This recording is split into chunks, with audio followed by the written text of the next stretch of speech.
toute franchise, c'est l'invité politique de Christophe Barbier. Bonjour Christophe. Bonjour Léa. Et ce matin, Christophe, vous recevez Emmanuel Wargon. Emmanuel Wargon, bonjour. Bonjour Christophe. Vous êtes en charge du logement au sein du gouvernement de Jean Castex. Alors, bonne nouvelle, pas de confinement en Ile-de-France pour l'instant le week-end. Néanmoins, les chiffres sont inquiétants. Quel est le sens du gouvernement? C'est un pari ou c'est reconnaître que si on impose un confinement en Ile-de-France, on aura une population très en colère? On est à la fois très vigilant pour lutter contre l'épidémie et très volontariste pour éviter tout ce qui ressemble à un confinement généralisé parce que bien sûr ce sont des mesures qui sont difficiles à accepter. Le Premier ministre a dit qu'il n'y avait pas d'augmentation exponentielle de l'épidémie, y compris en Ile-de-France. Du coup, ce sont des mesures vraiment ciblées, fermeture des centres commerciaux au-dessus de 10 000 m², interdiction des rassemblements dans les lieux dans lesquels on a beaucoup de population, je pense au Quai de Seine par exemple, mais pas de confinement le week-end en Ile-de-France pour l'instant. Évidemment, tout ceci dépend de l'évolution de la situation. On est aussi très vigilant et très réactif. Si la situation devenait plus explosive, la question serait reposée. Alors, être confiné quand on a une maison à la campagne ou quand on a un petit appartement en banlieue, c'est pas la même chose. Est-ce qu'en tant que ministre du Logement, vous ne seriez pas prête à porter une politique de souplesse, qu'on soit plus tolérant avec ceux qui, dans les quartiers difficiles, ont besoin de s'aérer et peut-être aussi de se regrouper au soleil? Alors, en tant que ministre du Logement, je suis très consciente du fait qu'il y a des inégalités fortes de logement en France et que le confinement les a exacerbées. Parce qu'effectivement, quand vous êtes confiné dans un appartement petit, pas très lumineux, exigu, c'est pas la même chose que d'être confiné dans des biens immobiliers beaucoup plus agréables. Donc la question de l'accès de tous à un logement de qualité, c'est encore plus une question en période de Covid et après. Et moi, mon rôle, c'est de préparer ça, c'est-à-dire d'avoir une politique du logement suffisamment volontariste, ambitieuse, pour permettre l'amélioration du logement des Français. Je vais prendre un exemple. On a perdu en moyenne un peu plus de 10 m² en surface moyenne sur les quelques dernières années et décennies. C'est-à-dire qu'un logement avec 2 chambres faisait avant 60-65 m², maintenant il en fait plutôt 50. Ça fait pas vraiment la même chose quand vous y habitez au quotidien. Et quand on est confiné, c'est encore pire. Et quand on est confiné, c'est encore pire. Donc j'ai lancé des travaux avec un urbaniste et un architecte pour voir si on peut produire un référentiel de qualité de production des logements pour les promoteurs, y compris pour les bailleurs sociaux, pour dire attention, arrêtons la réduction toujours plus grande des m², remettons sur le marché des logements plus grands. Donc pour moi, la question, elle n'est pas seulement aiguë au moment de cette période, et j'espère bien qu'on sortira progressivement au fur et à mesure de la vaccination de ces épisodes de confinement, mais elle est générale, c'est tout notre mode de vie qui est en train de changer. Et puis enfin, il y a une aspiration vraiment forte pour retour vers des villes moyennes ou campagnes, avec près de 4 millions de Français qui disent aujourd'hui qu'ils envisagent de déménager, donc c'est énorme. Il faut aussi qu'on s'organise pour accueillir ces citadins dans des villes moyennes ou dans des espaces de ruralité, par exemple en développant les tiers-lieux, qui sont des endroits où vous pouvez télétravailler, vous pouvez aussi remettre des cafés à la campagne, etc., etc. Donc il y a des choses à faire aussi en aménagement du territoire pour que chacun vive comme il le souhaite. Avec comme conséquence un marché de l'immobilier qui va être chamboulé. Le Parisien fait sa une ce matin sur la baisse des prix à Paris parce qu'on veut quitter Paris. Et il y a des endroits où les prix flambent. Alors d'abord, que les prix se tassent ou baissent un peu dans les zones dites surtendues. Là où ils ont augmenté de façon très très forte dans les quelques dernières années, c'est pas forcément une mauvaise nouvelle. On avait des marchés qui devenaient vraiment spéculatifs, avec des bulles dans lesquelles le prix du foncier devenait toujours plus cher et donc le prix de sortie toujours plus cher. Si finalement le prix à Paris stagne ou baisse un peu, ça permet aussi de redonner de l'oxygène aux acheteurs. Après, si ça permet une répartition finalement plus ouverte et plus harmonieuse des Français partout sur le territoire, et si ça augmente un peu dans des métropoles périphériques, pourquoi pas? Sachant que moi, mon objectif aussi, c'est de lutter contre ce qui s'appelle l'étalement urbain, c'est-à-dire que tout ceci ne mène pas à toujours plus de lotissements, toujours plus loin, qui consomment toujours plus de terres naturelles. Donc c'est cet équilibre qu'il faut qu'on trouve. Avec le retour des tours pour certaines grandes villes qui permettent d'éviter d'artificialiser les sols et de s'étendre. Alors c'est pas un gros mot. La tour. L'immeuble en hauteur, c'est pas un gros mot. Vous pouvez vraiment avoir des constructions en hauteur. Il y a quelques tours, il y en a relativement peu. Il y a un projet que je trouve intéressant qui est à Toulouse, au-dessus de la gare Matabio. Mais ce projet de tour, il doit y avoir une quinzaine ou une vingtaine d'étages. il se fait à côté d'un endroit où il y a 5 hectares en pleine terre qui vont permettre d'avoir un grand jardin. Donc la construction en hauteur, ça peut aussi vouloir dire terrasse, balcon, ça peut vouloir dire construction de bonne qualité en bois, en matériaux biosourcés. J'étais justement à Toulouse dans un autre quartier il y a quelques jours.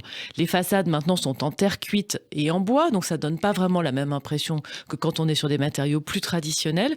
On peut trouver le bon équilibre entre construire en hauteur, avoir des espaces verts de proximité, avoir de l'espace, avoir de la lumière, avoir des espaces extérieurs. Alors je reviens à l'épidémie. Est-ce que vous souhaitez que dans les départements les moins touchés, on donne un peu plus de souplesse? Les jours rallongent. Repoussons le couvre-feu à 20h ou 21h en Bretagne. Alors tout le monde, évidemment, souhaite plus de souplesse.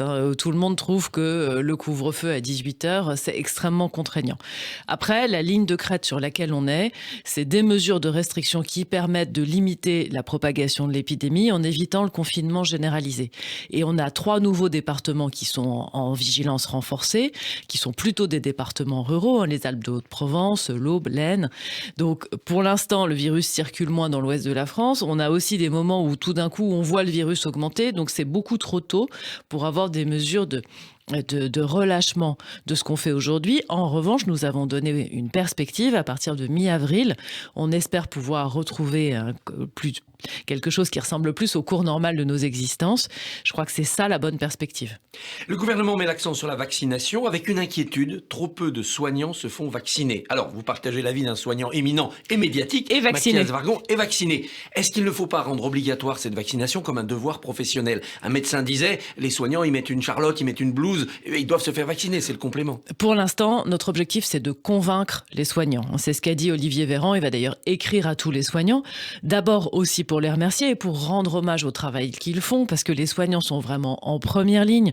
C'est eux qui voient les malades. C'est-à-dire tous ceux qui nous disent « Oh, mais finalement, on peut accepter d'avoir des malades du Covid, c'est pas si grave ». Ce ne sont pas les soignants qui, eux, reçoivent des personnes en grande difficulté, dont certains vont être gravement malades, intubés, et puis certains vont mourir. Et donc les soignants, eux, ils sont confrontés à la réalité de cette épidémie. Pour l'instant, je pense qu'on est au stade de la conviction, c'est-à-dire montrer que le vaccin arrive, que les effets secondaires sont des effets secondaires d'un vaccin classique. Le vaccin contre la grippe aussi a ce genre d'effets secondaires. Et donc, dans une politique de conviction et d'entraînement des soignants. C'est curieux qu'on soit obligé de convaincre de l'efficacité des vaccins des personnels soignants qui sont au cœur de ce moment scientifique. Mais c'est aussi, je pense, notre vision et notre politique d'aller à des obligations que lorsqu'on n'a pas d'autres alternatives. Pour l'instant, je pense qu'il est possible de mobiliser les soignants sur la vaccination et c'est plutôt comme ça qu'on souhaite le faire. Étrange peur quand même que celle des soignants face au vaccin, comme si les pompiers avaient peur de l'eau. Ce sont des vaccins pour lesquels ni la France, ni l'Union européenne, ni aucun autre État dans le monde n'a de recul, par définition. Donc il y a aussi une appropriation et je pense qu'elle est en cours. Alors la loi climat va concerner aussi votre domaine du logement. Elle ne prévoit pas d'obliger les propriétaires de ce qu'on appelle les passoires thermiques à rénover leur logement. Il leur sera simplement interdit de louer ces logements passoires thermiques après 2028. C'est un peu timide comme politique. Alors, pas du tout. C'est pas du tout timide. Parce que on a 1,8 million de logements locatifs privés qui sont aujourd'hui des passoires thermiques, c'est-à-dire des logements avec des étiquettes énergétiques très mauvaises, F et G. 1,8 million. C'est énorme. Et donc, on interdit à la location en 2028, c'est dans pas très longtemps en 2028, 1,8 million de logements.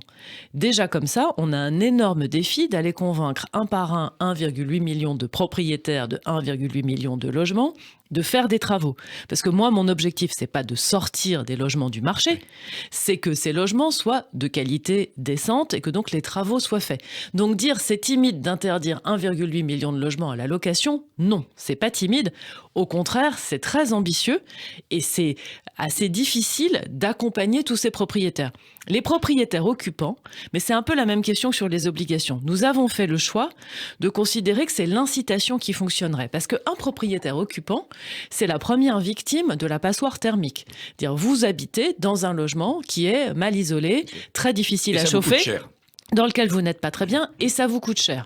Donc notre point de départ, c'est que quand on a suffisamment amélioré les aides, quand il y a suffisamment d'argent pour accompagner ces propriétaires et que l'accompagnement s'est encore simplifié, amélioré et que c'est vraiment très facile de trouver la bonne personne pour vous guider et faire les travaux, les propriétaires s'en empareront. On a ouvert MaPrimeRénov' que pour les ménages modestes l'année dernière et nous avons fait 200 000 dossiers d'aide. On a ouvert à tous les ménages à compter du 1er janvier 2021, en 2 mois, 115 000 dossiers déposés. Notre objectif était 400 000 à 500 000 dans l'année. Vous y êtes, ça c'est sûr. On est au-dessus. Et encore, on n'a pas ouvert le guichet pour les propriétaires bailleurs. On l'ouvre en juillet. Donc ça veut vraiment dire que quand il y a possibilité de faire, les gens y vont spontanément. Vous souhaitez que la France construise 250 000 logements sociaux en 2 ans, soit 25% de plus que la moyenne au bas mot. L'État va tout payer ? On le fait avec Action Logement. Alors d'abord, là aussi, c'est un défi difficile. C'est-à-dire, et c'est pas un truc où on claque des doigts et hop, c'est bon, c'est réglé. On a agréé 90 000 logements sociaux l'année dernière. Mon objectif, c'est 250 000 en 2 ans. Donc, c'est vraiment plus que ce qu'on fait. C'est avec de l'argent de l'État, avec de l'argent de la Caisse des dépôts, avec de l'argent d'Action Logement. Et je remercie les partenaires sociaux d'avoir accepté ce défi, puisqu'ils remettent 450 millions d'euros pour financer cet accroissement de logement social. Après, le logement social, c'est en partie une question de financement, mais c'est aussi beaucoup une question de permis de construire. D'où la nécessité absolue que les élus acceptent, s'en emparent, je pense aux maires, aux présidents de métropole, aux présidents de communautés de communes, pour qu'ils acceptent de valider, de signer les permis de construire des programmes immobiliers qui, pour l'instant, sont en cours d'examen.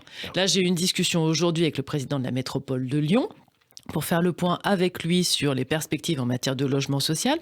Que faut-il aussi pour que ça se débloque ? Mais à un moment, ça veut dire accepter de construire et donc accepter d'accueillir des nouveaux habitants. Est-ce que vous ne pouvez pas exiger 30% de logements sociaux, comme le réclame par exemple Yannick Jadot, avec des pénalités financières très lourdes pour ceux qui jouent pas le jeu ? Mais Yannick Jadot, moi j'aimerais beaucoup qu'il discute avec les maires écolos.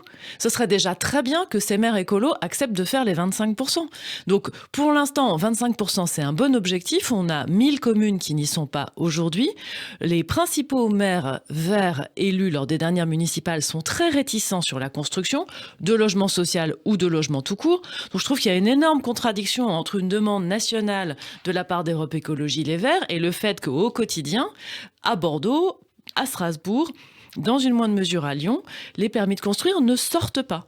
Et donc discutons-en avec ces élus, mais à un moment, il faut accepter de loger les Français qui en ont besoin et on peut loger les Français tout en respectant des contraintes écologiques. Donc ça, il faut que les maires nous suivent.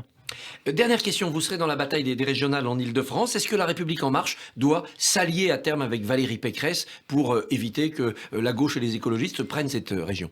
Alors cette campagne qui va être menée par Laurent Saint-Martin et qui sera une campagne majorité présidentielle, nous sommes là pour exprimer un projet, une voix pour la région Ile-de-France. Donc nous y allons parce que nous pensons que nous avons quelque chose à dire, quelque chose à proposer qui n'est pas ce que fait Valérie Pécresse aujourd'hui. Donc ce sera une campagne de premier et de deuxième tour avec notre projet. Et on ne part pas en se disant on y va, mais on n'y va pas pour rester dans la campagne. Emmanuelle Wargon, merci, bonne journée. Merci.